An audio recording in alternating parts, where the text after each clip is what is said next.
This week on CD-ROMP, we're playing a game where you get to collect taxes and also fight rat men. That's actually accurate.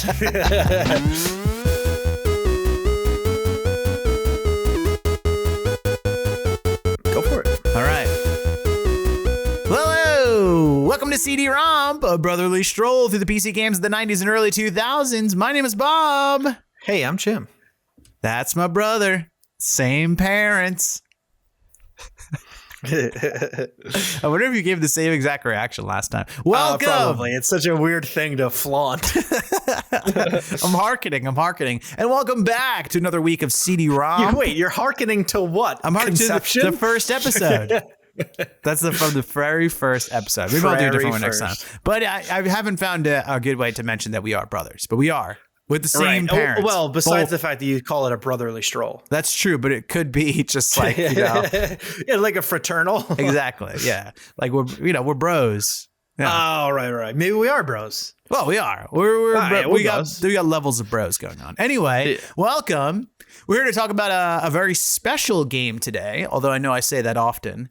And the game is called Majesty, the Fantasy Kingdom Sim, which came out in the year 2000, and what makes this game so special is that it was our very first reco. Shout out for the recos. Are you clapping? Well, I'm digitally clapping. Okay, good. So that way there's only one set of clapping. That was right. Crazy. So it's not confusing. Yeah, but imagine right now there's a crowd going wild. I can almost hear it. Jam, reco. So this was Maurice. So this was a reco from Mikey B from the Lou, which is St. Louis, and he recoed this game for us. Jim, had you heard of this game before? I have not heard of this game. Also, they should call it the Lewis. The Lewis. Maybe they do. Some might. That's funny. The Lou. I'd never heard of this. Like toilet. This is what you tuned into, folks. This is the high quality humor here. Strap in, because we got plenty more of that. Strap in and strap on. I had never heard of this game either. And after playing The Sims, it was very interesting going to Fantasy Kingdom Sim, another Sim. I'm not going to go into the full, deets of what it's like because I pseudo picked this game. So Jim's going to talk about his experience and explain the game. What I'm going to do is first I'll explain the rules to the show, and then I'll explain how we do things after that. I won't pre-tell myself. So what we do is we take turns picking games. We play each game for at least 3 hours that week, unless you get it, or you've beat the game. At that point, it's up to you what you want to do. You've completed your task. And we take notes along the way, and then we meet up and discuss it, and then obviously record it. If you're listening to this, you could be watching it. We have this in podcast form and on YouTube, and you can get all of the type of shizzle you need at cdromp.com. That's not CD-RON, some guy named Ron. CD as in compact disc. ROMP as in ROMP.com. All right, so. Yes, the classic Daddy Yankee song. Rompe. Are you ready? So I'm ready to tell you about this game. As I had mentioned already, I'm ready to tell you about this game. Oh, well, I'm ready to tell you about information on this game before you tell me about this game. Fair enough. So it's called Majesty, the Fantasy Kingdom Sim. We got this off of Steam. Now on Steam, and I can actually minimize this real quick, it's called Majesty Gold HD. Just so you know if you want to go play it. But there will be a link. However you're watching this, we'll have a link included, which was kind of confusing to me because I was like, no, I want Majesty, the Fantasy Kingdom Sim. And when you get the game on Steam, it includes two versions, the original and the HD.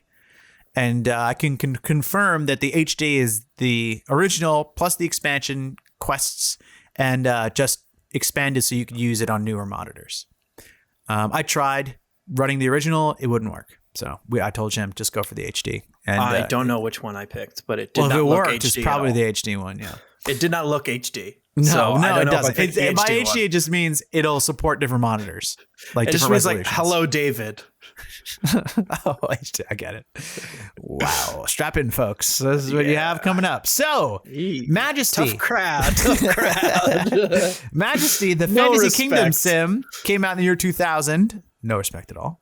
It was developed by Cyberlore Studios, and I'm definitely not reading this off my notes. I definitely have it memorized. I really had a hard time finding information about this.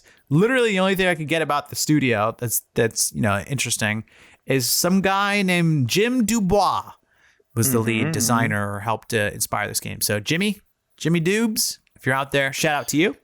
It came out on Windows in March 2000, and then it was ported to Mac.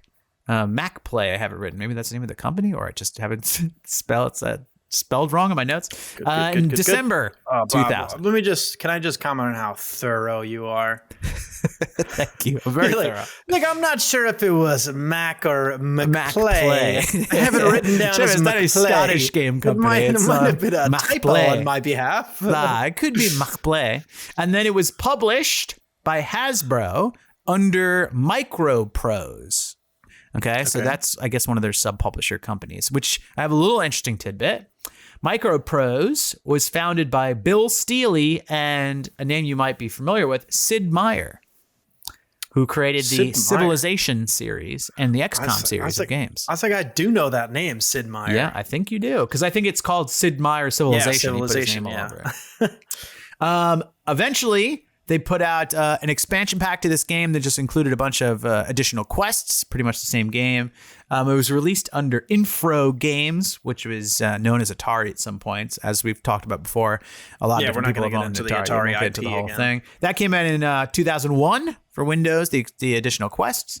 And then the Majesty Gold Edition, which had both of them, came out in 2002. Fast forward, the HD version came out in 2012 with additional monitor support.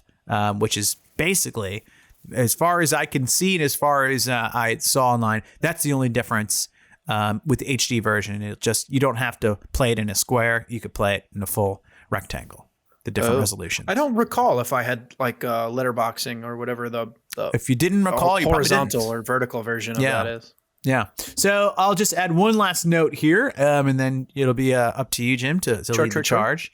The editors of Computer Gaming World nominated Majesty as the best strategy game of the year 2000, although it lost to the game Sacrifice, which I have not heard of. However, the magazine presented Majesty with a special award, which was Pleasant Surprise of the Year.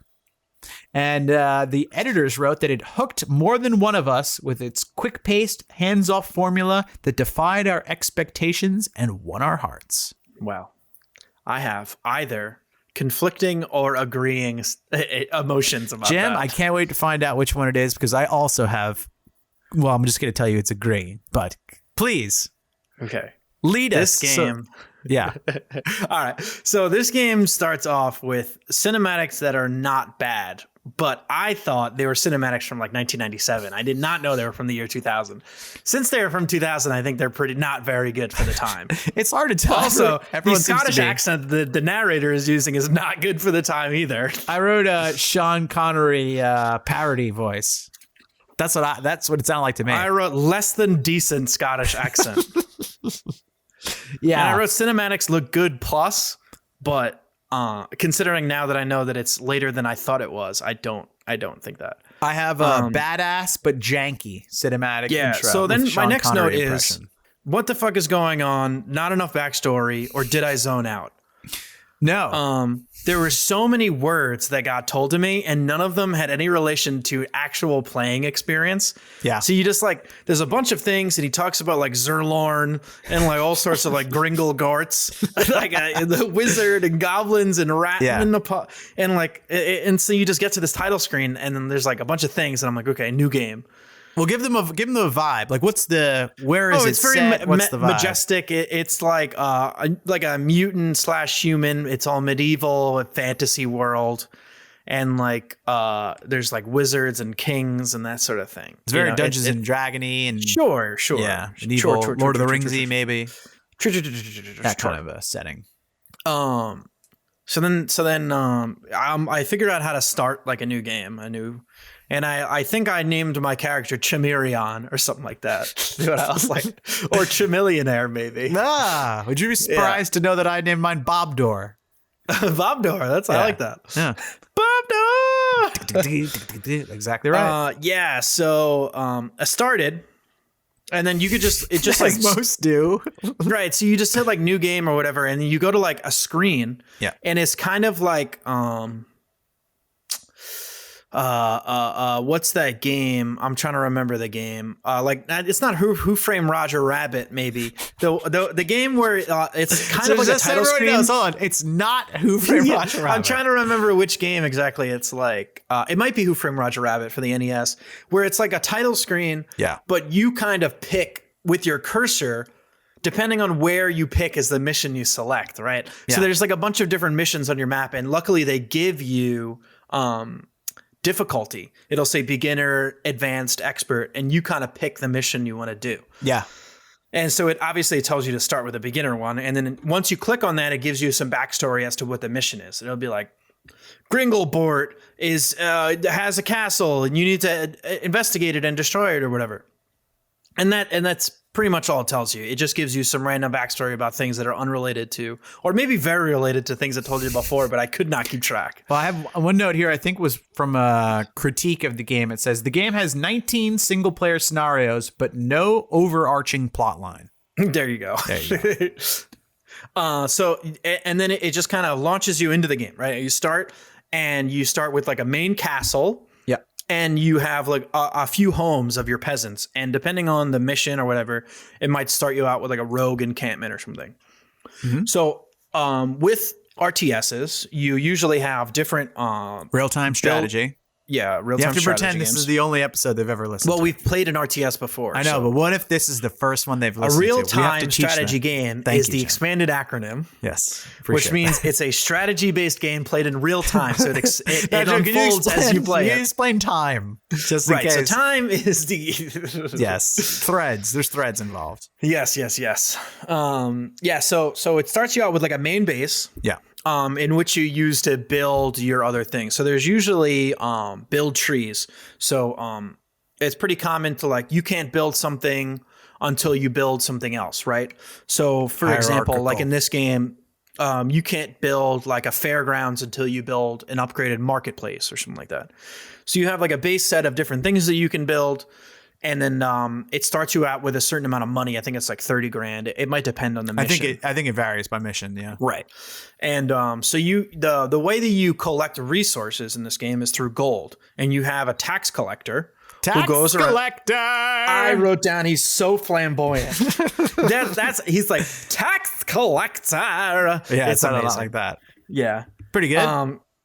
The funny thing is you don't get sick of it. No.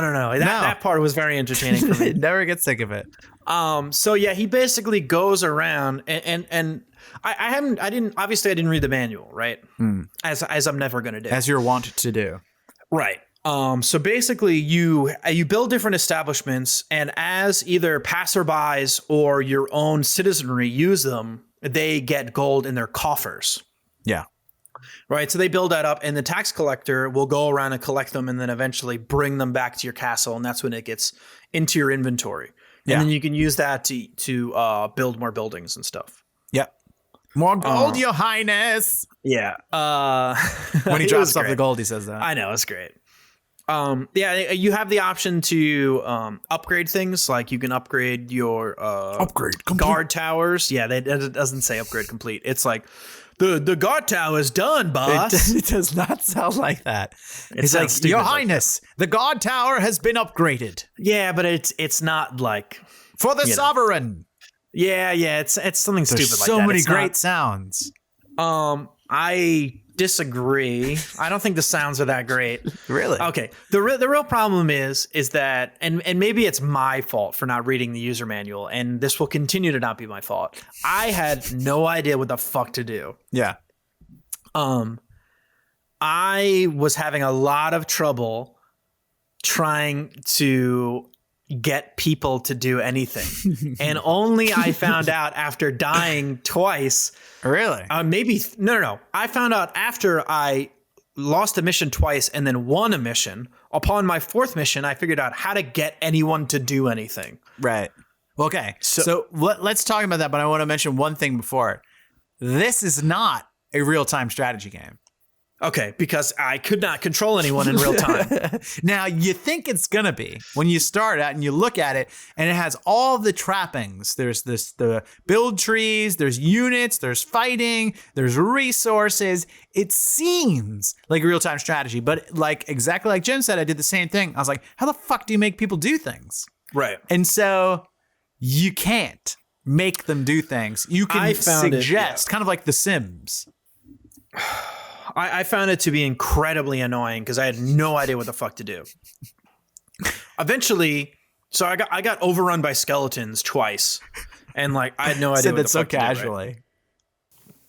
Because they just show up at your base, and I'm continuing to build things, and I figured out they're okay, if you build a rogue base, then you can get your taxes immediately. You lose some to the guild, but it'll give you right away. Well, you should explain what that is, because that's a very interesting. Yeah, mechanic. So they rough people up, and instead of your tax collector going around slowly and then going, looping around and then bringing it to your castle, you could use your rogue encampment to beat people up or intimidate or whatever, and you get 75% of it right away. You don't have that quite right. Do you mind if I correct you?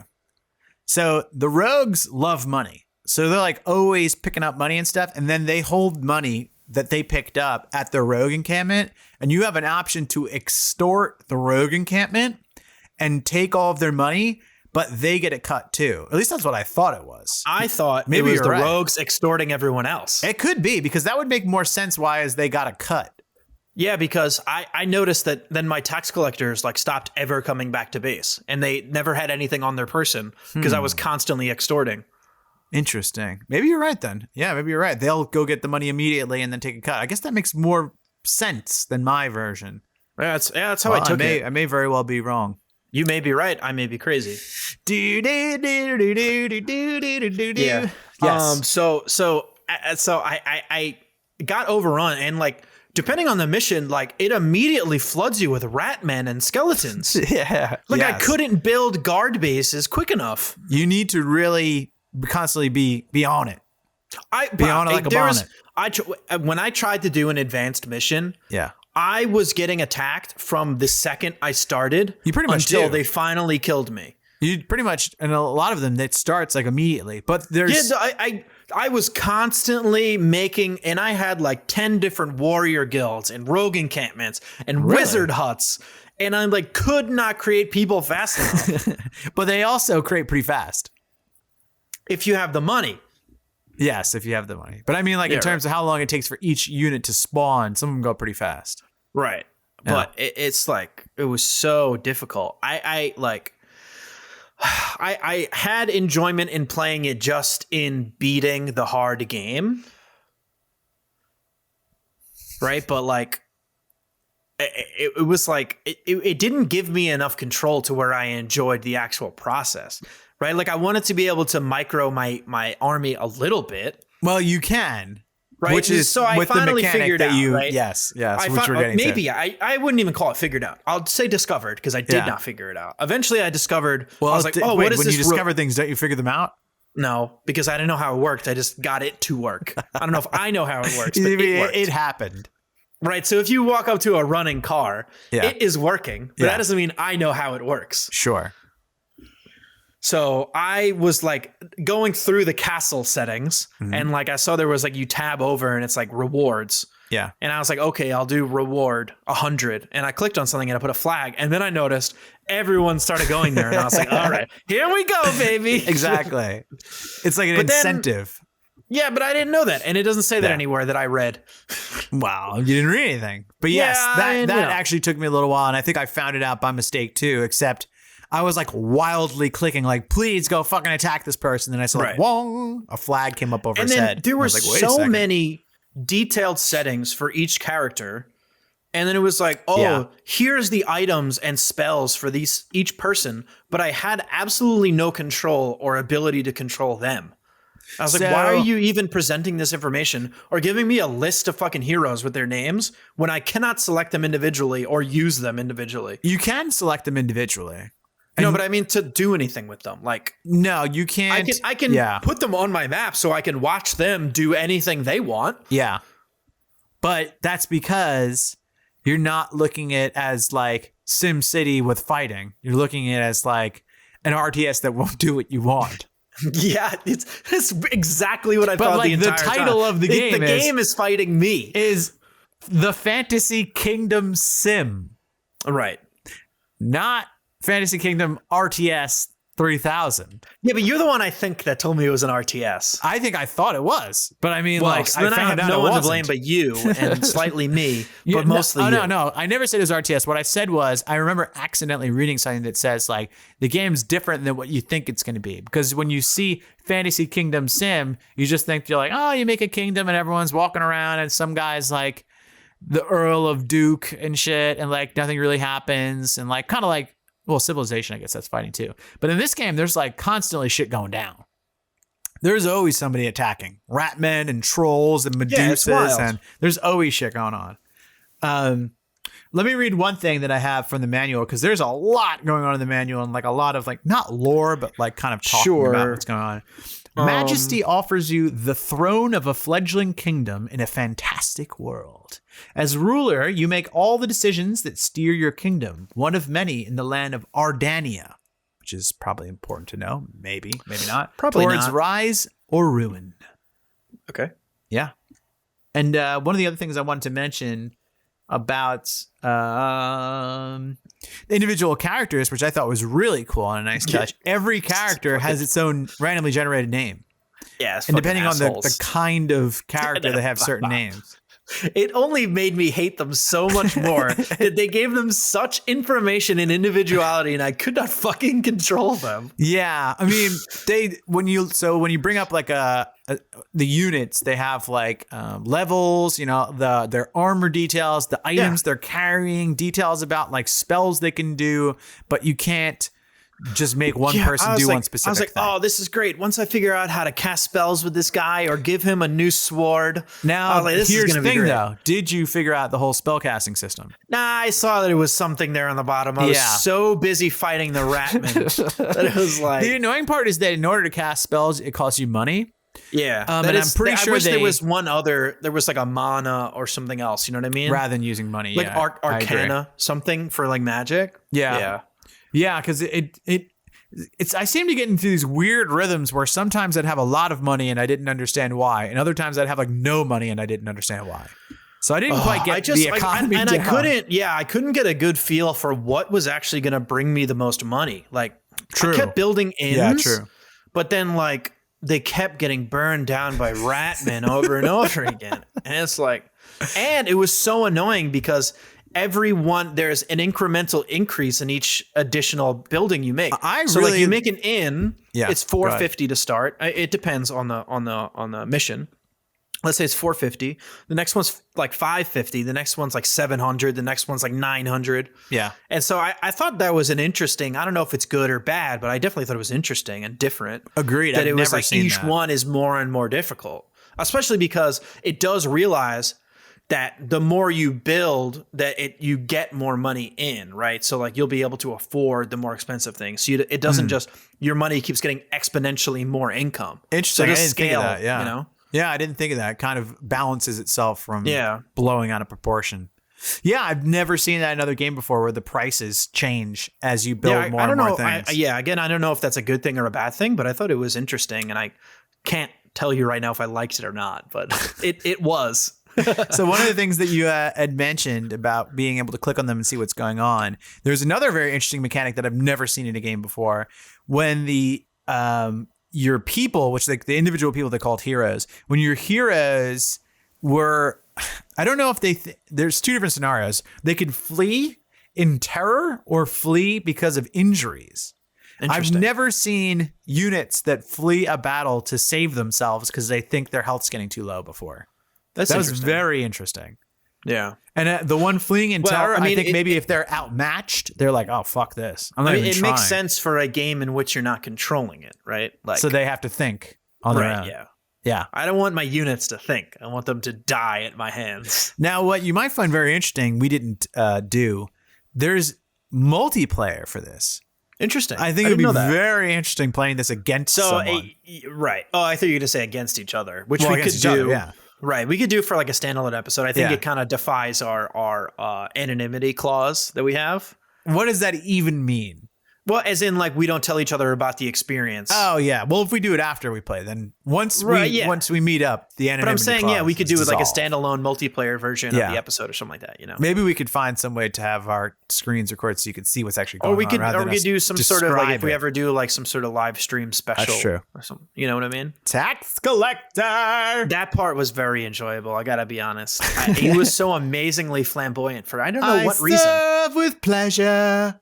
Yeah, but the other things were kind of just annoying. Come on. It was like, sir, I've noticed that the blacksmith has new additions to its forge, and I was like, can you just fucking just say upgrade complete? Upgrade complete. And it's actually more helpful that you don't have to look. Upgrade complete. I know. I kind of did like that. It told me exactly what had been upgraded. Well, that's the benefit of it happening in RTSs, right? It happens in your ears. You don't need to see it with your eyes, so you can multitask. Yeah. But it's even more helpful here. But you're not busy microing units, so it's just all macro. It's a game of macro. So and I was thinking about this earlier, like what is the only thing about the game that I don't like? Because I actually really like it. And I agree with that review. I think it's a very pleasant surprise and hooked me more than I thought. This game, for me, the time went the quickest out of any other game. And I think you had noticed that accidentally. I had blasted I did. When I went to go play my first time, I saw you already had 3.5 hours logged, and I was like, hey-o. It went real quick. I was like, damn, I'm actually enjoying myself. This is pretty good. I think, what was the name of the last game? Sanitarium, I think, went by really quick for me. I did like 2 hours in one clip. Yeah, Sanitarium was second place. But that one because it was so weird. It was such a weird game. But that one fucking pissed me off. Well, and I wasn't sure how to last save. episode if you want to hear about Sanitarium. I wasn't sure how to save in that game. So. I feel like in many games, I'm not sure how to save. Yeah. So this one went by quickly, but I do think you don't get as much of an adrenaline hit because there's so much happening at all times. There's no like lead up and then the big battles. But I think it goes both ways, right? So like in one way, I don't get as much of an adrenaline hit because I have less control and I'm kind of like, okay, this is just happening. But in the same way, it's like a little bit more stressful because you have less control. Like all I can do is like click reward and hope they kill all the pillaging ratmen. But like, you know, I don't know. I didn't like it as much as you seem to have liked it because I think I was maybe just because I was expecting more control. I didn't have it. Yeah. Well, that might be it.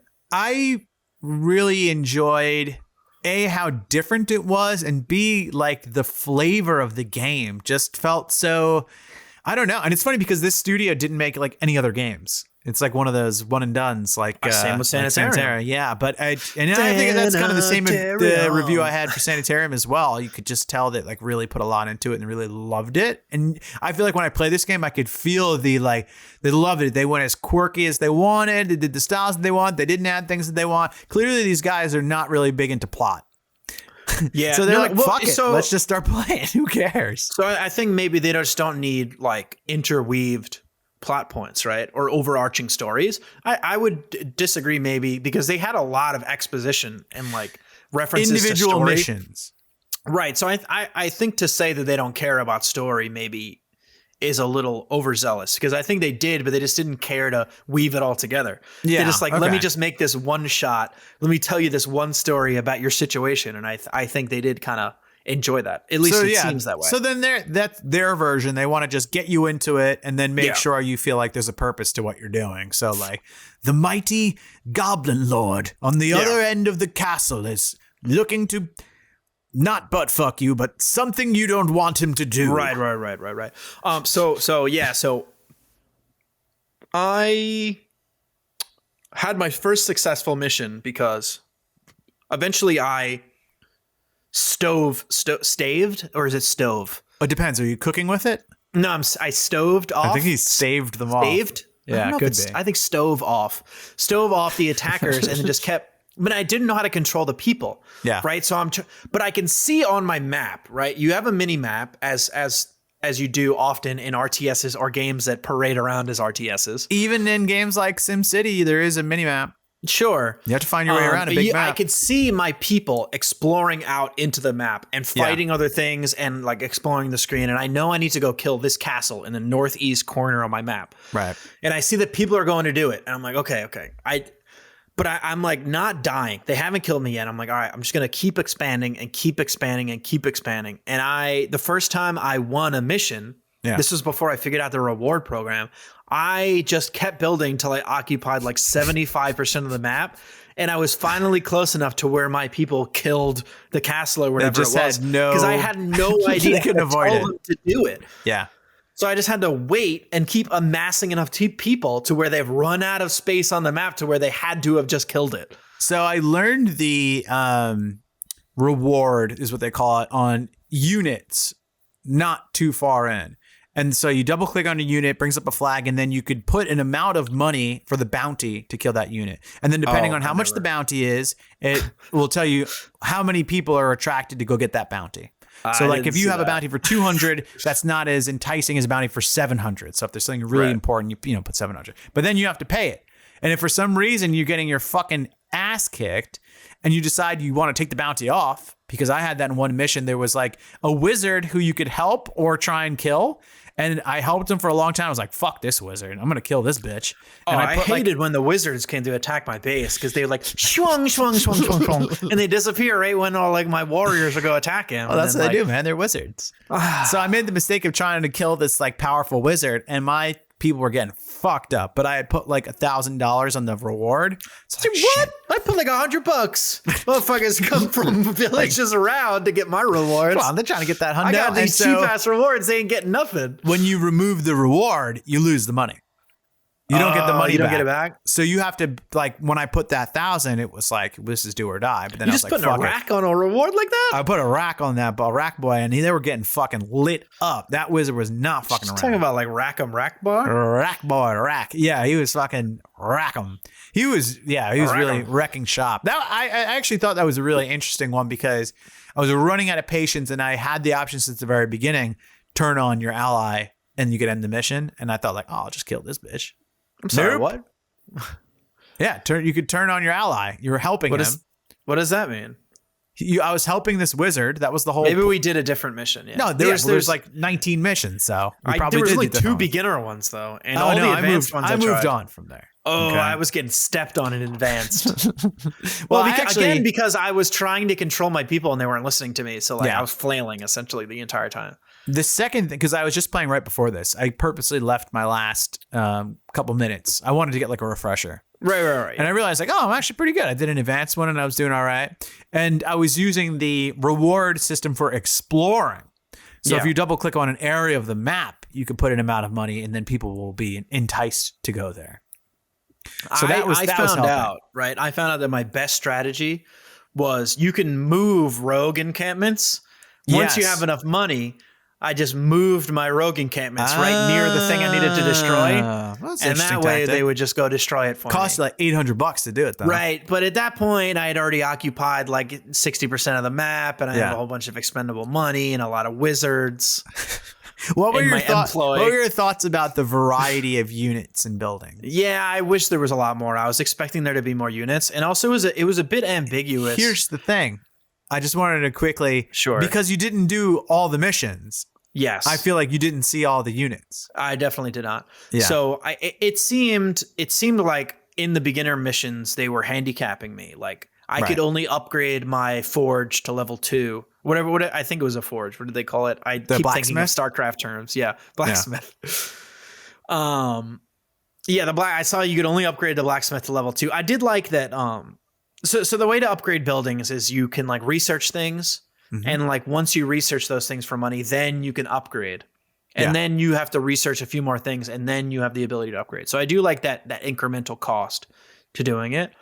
But I think because I was doing the beginner and like I only tried 2 advanced missions that they were stopping me from seeing all the units. Yeah.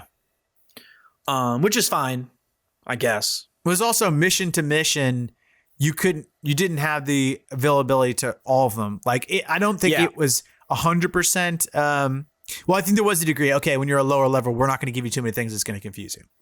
And then as you got higher, I think depending on the mission, it allowed you to have certain things. So like, do you remember the Shrine to Tarvis or something like that? So it's like where you could like, I can't remember. It's like Shrine to Tervis or something like that. And you could the building. Yeah, the building. And then the people were like believers or something, and they could transform into bears. Anyway, I remember that. Eventually, I just started building every type of building I could. So because I didn't know what to do. Up until I just played, I only thought that there was only one kind of those people. But then I found there was like 5 different flavors of the different shrines to these there's different religions. gods. I saw that, and I saw somewhere, I think just by scrolling past the spells that were on the bottom, where it was like you got to do different things based off the different shrines that you did. And right, like what depending on the buildings, you'd be able to cast certain spells and stuff. So that's your macro right there. You know, and but also like macro. Well, no, sorry, micro, because then at that point you have spells you're doing individually. Now you're putting out rewards on things. Like when I was getting into a decent amount of micro once I kind of got a feel for, how it's done. Yeah. I mean, I think it was just a matter of maybe expectation on my part. You know? I think that's probably the biggest hurdle for this game for people. Like you look at it and you want it to be RTS and you keep trying to jam it into the RTS hole. And so you're frustrated instead of like letting it be what it is. No, I know. And I think it was just, I eventually had this belief that I was going to figure out how to control these people. And it's like, let me see is like, okay, he has this axe and he has these spells and he's this level. I'm like, okay, once I figured out what button to press or which HUD I need to bring up, I'm going to be able to control this, like Jack of Mehoff. I'm going to be able to control him. Sure.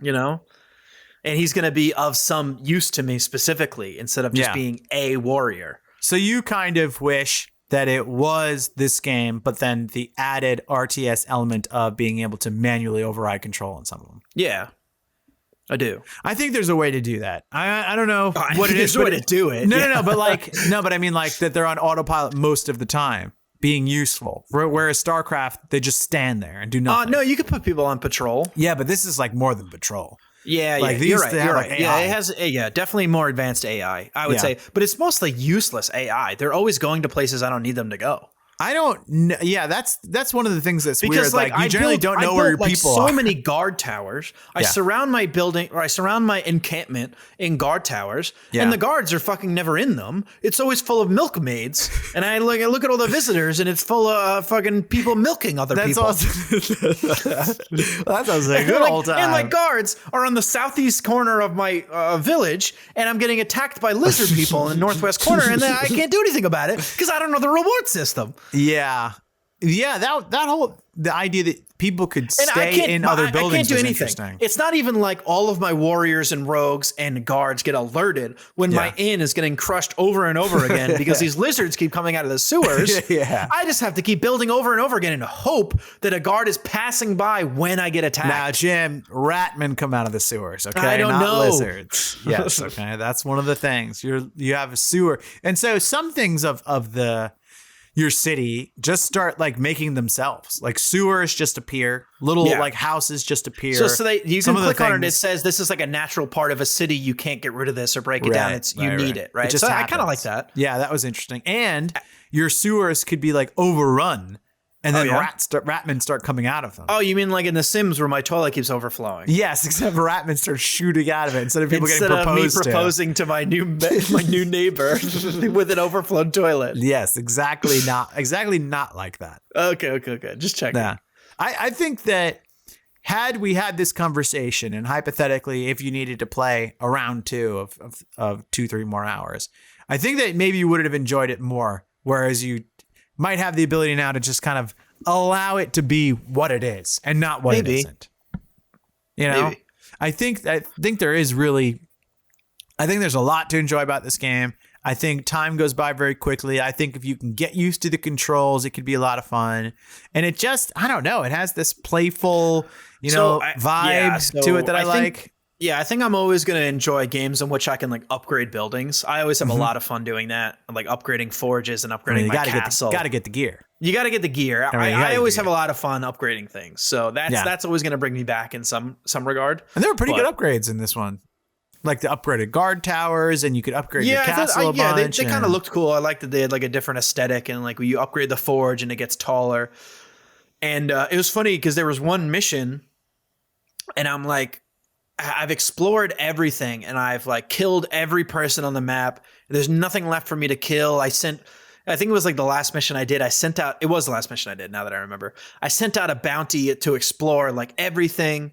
And I'm like, oh, there's finally one thing left. And there's like, it's like a flag left by like the wizard that there was before. I was like, all right, I'm going to put a bounty to go attack that or something. And I'm like, what the fuck do I need to do? Yeah.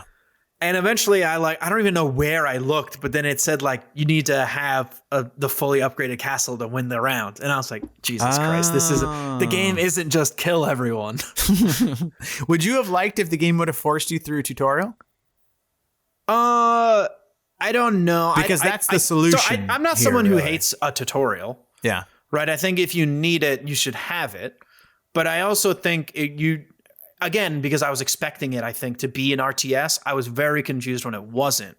Yeah. And I thought it was user error that I couldn't figure out how to control these people. So I was mad at the game that I couldn't figure out how to fucking do this. Yeah. But I think if I didn't come in with those preconceived notions, and it was easy enough for me to kind of figure out naturally what to do, I don't mind the function of the game. Like, I think it's easy enough to understand as long as you're not expecting it to be something that it isn't. Yeah, that's definitely I don't need a tutorial as long as the game makes sense as it's made. If I can figure out what to do just by playing it, then I prefer to do that. I feel like you shouldn't have to read how to play the game. You should be able to figure it out. It should make enough sense. So here's going to be, and as you were talking, I was kind of thinking about, look and feel and sound and stuff. And because we didn't really talk that much about it. And I realized if you had to explain to someone using something that they might have played before, it looks and it has a lot of similar things to Roller Coaster Tycoon, really. So it's basically somewhere in between Roller Coaster Tycoon, Age of Empires, or Civilization. And SimCity smushed in there. Yeah, it has Roller Coaster Tycoon / SimCity controls, with like a Civ or Age of Empires vibe. Yeah, because it's more like medieval. And and there's like battles happening all over the place. Yeah. I really would have liked obviously, Civ and Age of Empires has a lot more direct control. There's a lot of fucking things going on. Yeah, a lot more direct control. I'm sure we will play that at one point, and I'll be like, oh God, I need like an almanac right now. I mean, I've seen people, and I've tried to limit myself. I've seen people for only a few minutes play Civ 6 on Twitch. And it looks really good. And they have like the cinematics look really good. And they have like, it's supposedly, well, not supposedly, because I've seen it. They have like a little like history lessons in between chapters in the game. I think that's always been in there. There's always been history tidbits. Have you played the other Civ games?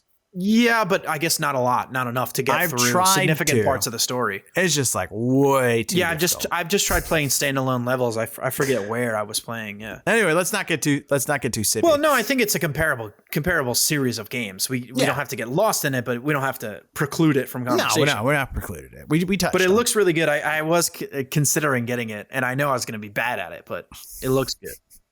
So in this game, just to talk about extremely recent games in fantasy. What is it? Majesty. I think you're just talking about Majora's Mask. In Majora's Mask, the Fantasy Kingdom sim, I also had a feeling through the whole time that I was playing that I wasn't utilizing the HUD and all the controls properly. Yeah, for sure. I probably could have learned to, but I didn't have the interest to. Like, see, Bob, you're really coming along to my team, aren't you? Well, I looked through the manual, but there was so much in there. I was like, let me just start rolling. And then I was actually having so much fun playing that I never went back to it. Because normally that's what I do. Like, all right, I kill some time here. Let me go through this menu. That counts as playtime, okay? Reading manual time. About you just leaving games on in Steam overnight, so the timer still counts. I've never done that, and I would never do that. Bob, I see you played 15 hours this week. And I just told you what game it was. Yeah, I kind of wish I could do certain things like I sometimes, like you mentioned, felt like I didn't know where the hell my people were and what they were doing. Yeah. They were battling. Yeah. Like if I could just see all of a certain type of unit at one time. And I want to complain about it, but I feel like it might even be possible because there's so much of the controls that I didn't learn. So I wonder if like maybe a better fitting name is like Magistrate Simulator or something like where you have control really over the buildings and like the government, but like that's about it. You can't control the people in any like. Well, I mean, what is the king? Specific. Well, think about it. Okay, let's pretend this is real and you're really the king. How do you get people to do things? You can order people pretty specifically. So either under the penalty of death, which we didn't have the ability to do, but that would have been cool, or that would be cool, economic incentive. So really, it is pretty realistic in that sense. Yeah. I mean, you're right. They want to do things for money. Yeah, I think Don't we all? True. I think if I had the interest and patience to sit down and learn it even more, I would have enjoyed it even more. But I thought it was easy enough to jump in and play and get by and be able to click your way around. And so I thought that way too. And I think that's how it should be, right? It should be intelligible enough for you to get by. And then I do like enjoying they're not actually Easter eggs, but they're Easter eggs for me when I figure out, oh, left bumper does this. And I'm like, wow, I'm such an idiot. I can't believe I didn't think to even do that. I think those are kind of like little treats that I get for not figuring out how the game works. I like to do the same thing with like board games and things. I don't like hearing rules or like card games. Board games let's just are like impossible to play without rules. Yeah, but it's fun. Just kind of baby deering it till you get it right. Well, you're the guy. Yeah, let's play and I'll figure it out. No. If I was playing with you, I'd be so frustrated. Like, no, there are rules. These are the rules. There are rules. If you're playing by yourself, no. It's better when you're playing with other people. I think the only thing we didn't touch on here, we mentioned the names. Also, the inns had unique names. I really liked that. One was called like the Ale House. Other was called like Zool's Tavern. I thought that was really cool. We didn't touch on the music, which I thought probably won't win awards, but I thought was good for the game. I thought the vibe was good. I feel like it fit. I thought it was good. And so in a game where you have to play for like a long clip like this, I thought it was good that it wasn't so repetitive that it got to me. Yeah. Like I'm trying to remember what game it was that we played a few weeks ago that was like so repetitive that Sanitarium had some parts like that. Nah, even Sanitarium it didn't bother me so much because I think it was so aesthetically matching that it was like kind of creepy and like there's like you walk by and there was like a lot of sound effects. It was like the kid like bouncing the ball by himself. We don't have time to get into the hidden kids. I was gonna get to the hidden kids. Well, people, I guess at this point should, if they haven't listened to the Sanitarium episode, because it was a good game. And sidebar, it is my fault again. I do keep meaning to record some of my gameplay. I mean, we could probably do it. I could just do it tomorrow, so we could include that with the YouTube video as like a background or something. I think this is like episode 7 at this point. Yeah, so I don't remember the count. Because I feel like we should include something so they could see without having to do it themselves, because sometimes it's not that easy to find what it looks like. I guess maybe if they're already on YouTube, they could just I'll say we'll continue to aim to having that. We will continue to talk about trying. Yeah, I could agree to continue to talk about trying. So yeah, I enjoyed some of the sound effects, right? The tax collector, amazing. I loved him. Tax collector! Like, amazing. I loved it. Jim, I just learned to do loud things not towards the mic today. Just learned that. Yeah. You just learned it. Even when you were singing, I've seen you go like, oh. Yeah, then I know to do it, but now I didn't know to do it. And now see what I do. Tax collector. Now I don't have to worry about fix peaking. It in post. We can normalize it. Oh, I'll never be normal. We can't do that. I didn't. So it's my own fault, right? So a few things. It's my own fault that I was constantly, because I had no control of the people. My only control was over the buildings. So I was constantly clicking all the buildings, and they were very loud and distinct sound effects every time you click a different building. So you clicked on like the mercenaries or the rogues or whatever and be like, shung, shung, shung. And every time you click on the warriors, you'd be like, and like every time you click on like the rogues, it's a great impression. First of all, you click on the rogues and they'll be like murmuring or something because it's like a guild of like rogues in the background or whatever. We are rogues. But then like every time I go to extort, because basically I was so strapped for cash and trying to do as many things as I can, high APM kind of guy as I am. Actions per minute. I was constantly extorting. So I can get all that money in right now. Even if I'm getting 50%, I don't have to wait for the tax collector to do his full loop because he was on like a 2-minute cycle. Yeah. I cannot wait that long. Yeah. Right? Even if I get like 50 to 70% return, I'm going to take all that right now so I can get it and keep building and expanding so I can compound my money coming in. It's aggressive economic strategy from Jim over here. Yeah, you got to do it, you know? Extort people. Yeah, extorting people as fast as you can. Yeah. And so it's constantly, every time you hit the extort button, you're beating people up. It makes beat up sounds for about like 5 seconds, 3 seconds. And so I was doing that about every 7 seconds. Jesus. I think I only did it like 6 times ever. Oh, I was doing it constantly all the time. So basically my entire time was do something, go back to rogues, extort. Do something, go back to rogues, extort. So I was constantly hearing beat 'em up effects and the coins are going ka-ching, ka-ching, ka-ching, ka-ching. You were living in some over and over again. World. So it was like really fucking annoying because I could not wait for my tax collectors to come around because I was so aggressively building. Because I felt like the only way to get more money was to keep expanding and building more inns and building more warriors. And also because I didn't know how to use them, I had to keep just expanding my army to hope they would just wander into the enemies. Right. You had to build into the enemy base to get it. Yeah, basically. Done. So in that way, it was actually some of them were really annoying to me. But how come you just didn't turn them down or off, the sound effects? I wanted a real experience. Well, all right, fair enough. Tortured yourself, but I torture. It's for the people. I can't believe you ended up mugging that much. I think I didn't because I felt bad because I thought it was only mugging the rogues. I was like, well, I don't want to pick on them, little roguies. Oh no, you thought you were extorting them? No. I took it as the rogues were extorting everyone, and they keep a cut. Yeah, it's interesting. I actually like your version better. I think it makes more sense. So that's. I think it makes more sense because whenever I checked with my tax collector, he had nothing in his hand. So he keeps going, he keeps looping around the businesses, but there's nothing to pick up because I keep extorting everyone. You also get more tax collectors the bigger the castle you have. Yeah, when you upgrade your castle, you get more tax collectors and I think like more milkmaids or the builders, whatever they are. They look like milkmaids. They're like serfs or some shit. They do look I mean everyone's essentially a serf. They do look very milk maidenly. Yeah. Jim, do you have any final notes that you didn't cover for this game? Because I think we pretty much wrapped it up. Oh yeah, I think one thing I would have really liked to be able to control was the peasants that were the serfs that were the builders. Right. Because I was building so much and so much was getting attacked that I had no control over what they were fixing. And like I'd like go and build. I would put down my coin to build like a new warriors guild or something. My coin would be spent, but I would have no control over when they would go to build it because they would be off like fixing the thing that a ratman is actively attacking or something. Yeah. And like to my knowledge, very limited knowledge, I couldn't figure out how to get them like I could eventually my warriors an incentive to go do whatever.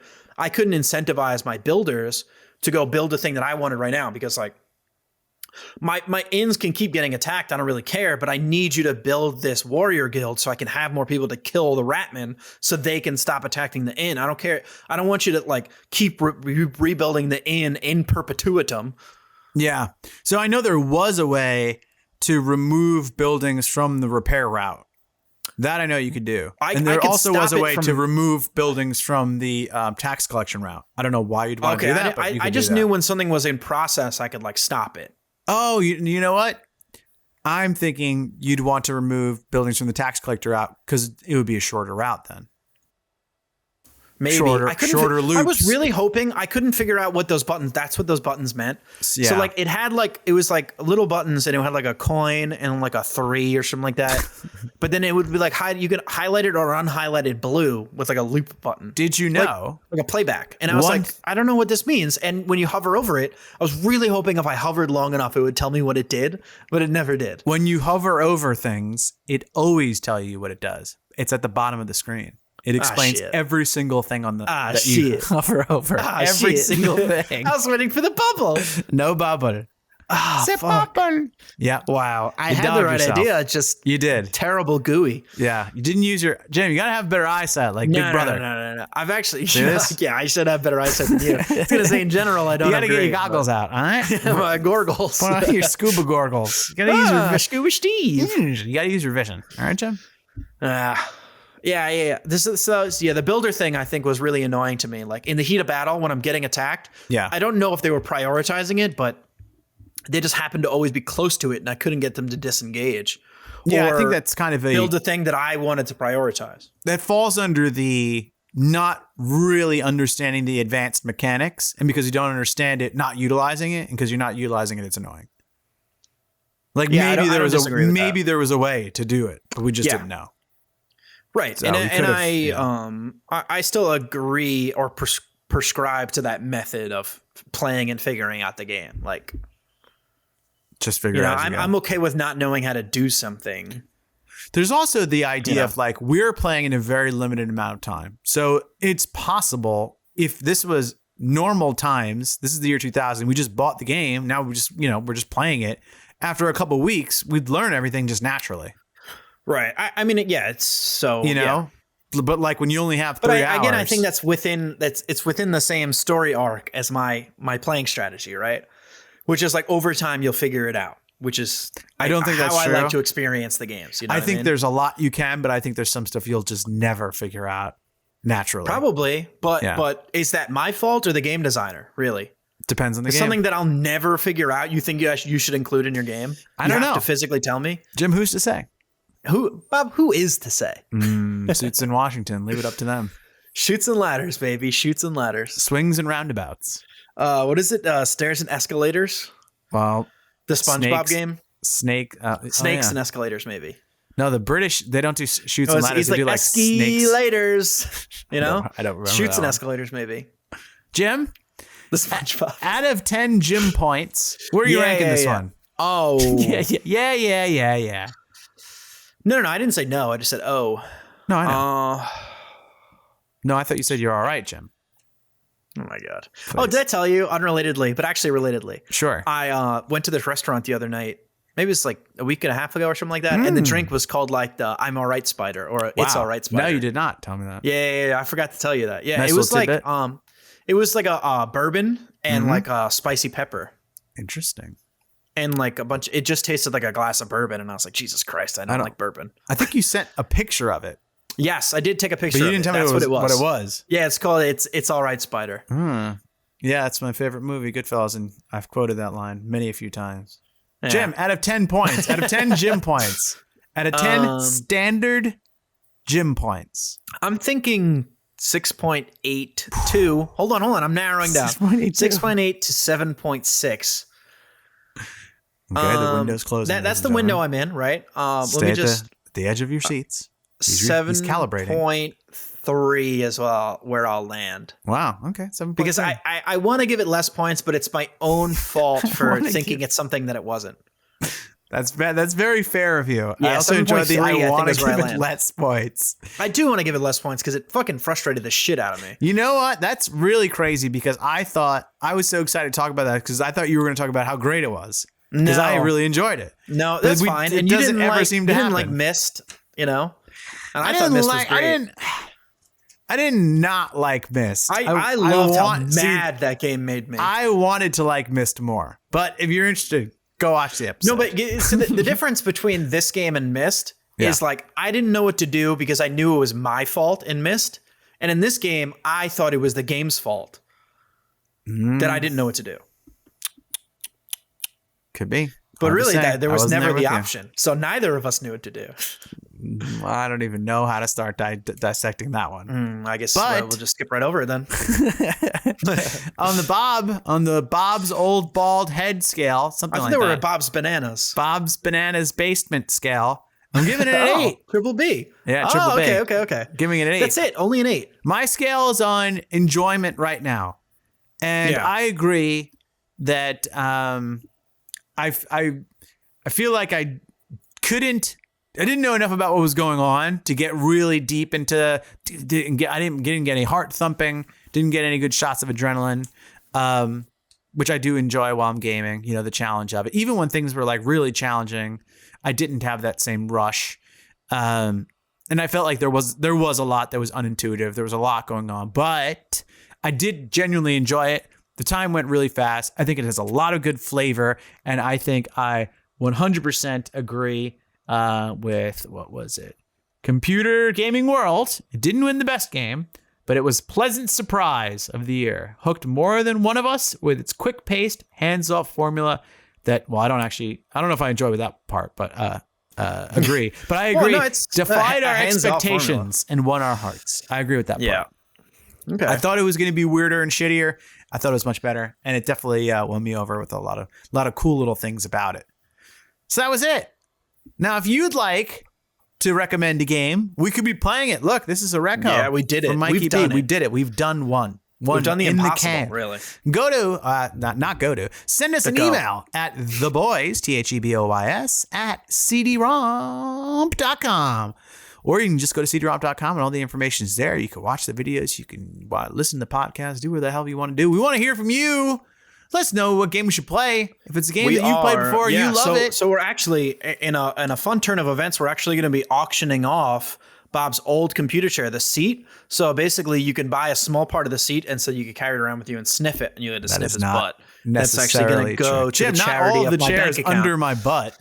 Uh-huh. Some of it's behind my back. Some of it doesn't even touch me. Well, no, we're only auctioning the under part that touches your rumpus. Well, since I have such a small ass, there won't be much to auction it's not off. small. It's flat.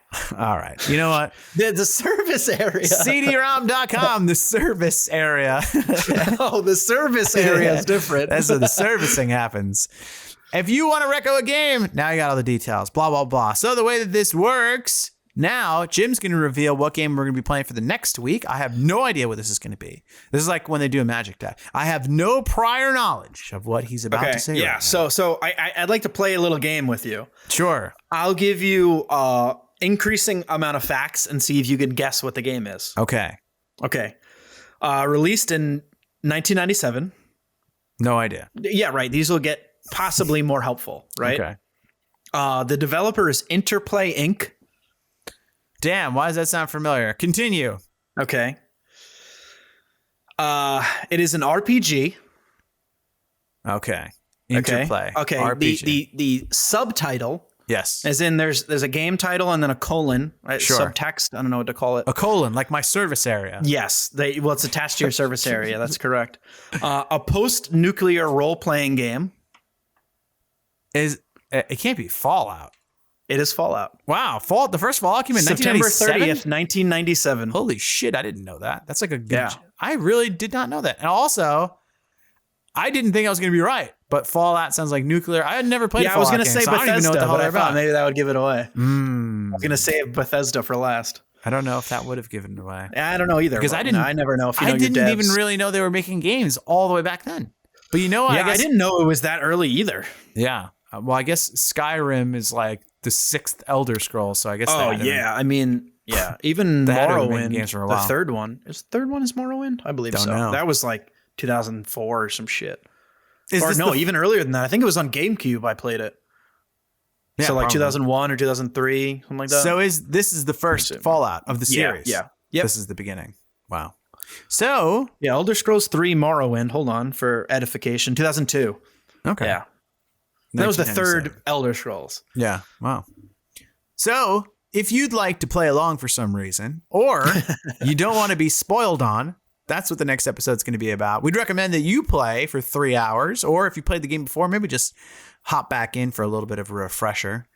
Jim, do you know where we're going to get this game from? It's on Steam. I always on bet. Steam. Okay, go ahead and get it on It's Steam. easier that way unless I can confirm that it's like a good and workable ROM. I won't do that before. I will do that before Jim, a recommending. romp. Sorry, it's a good romp. Yeah, if we can get a good romp in. Yeah.